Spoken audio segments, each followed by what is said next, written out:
Lesson 8. My mind is preoccupied with past thoughts.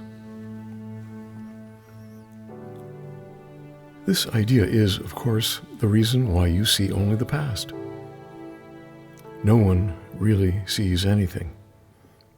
He sees only his thoughts projected outward. The mind's preoccupation with the past is the cause of the total misconception about time from which your seeing suffers. Your mind cannot grasp the present, which is the only time there is. It therefore cannot understand time and cannot, in fact, understand anything. The only wholly true thought one can hold about the past is that it is not here. To think about it at all is therefore to think about illusions. Very few minds have realized what is actually entailed in picturing the past or in anticipating the future. The mind is actually blank when it does this, because it is not really thinking about anything. The purpose of the exercises for today is to begin to train your mind to recognize when it is not really thinking at all. While thoughtless ideas preoccupy your mind, the truth is blocked.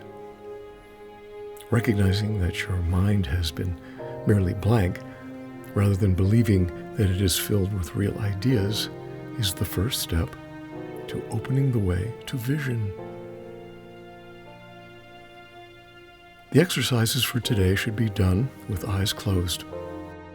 This is because you actually cannot see anything, and it is easier to recognize that no matter how vividly you may picture a thought, you are not seeing anything. With as little investment as possible, search your mind for the usual minute or so, merely noting the thoughts you find there. Name each one by the central figure or theme it contains, and pass on to the next. Introduce the practice period by saying, I seem to be thinking about blank.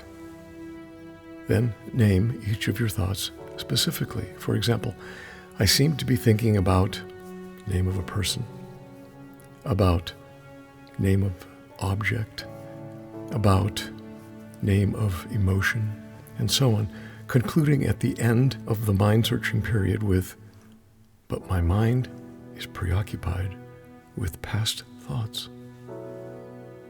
This can be done 4 or 5 times during the day, unless you find it irritates you. If you find it trying, 3 or 4 times is sufficient. You might find it helpful, however, to include your irritation or any emotion which the ideas for today may induce in the mind searching itself.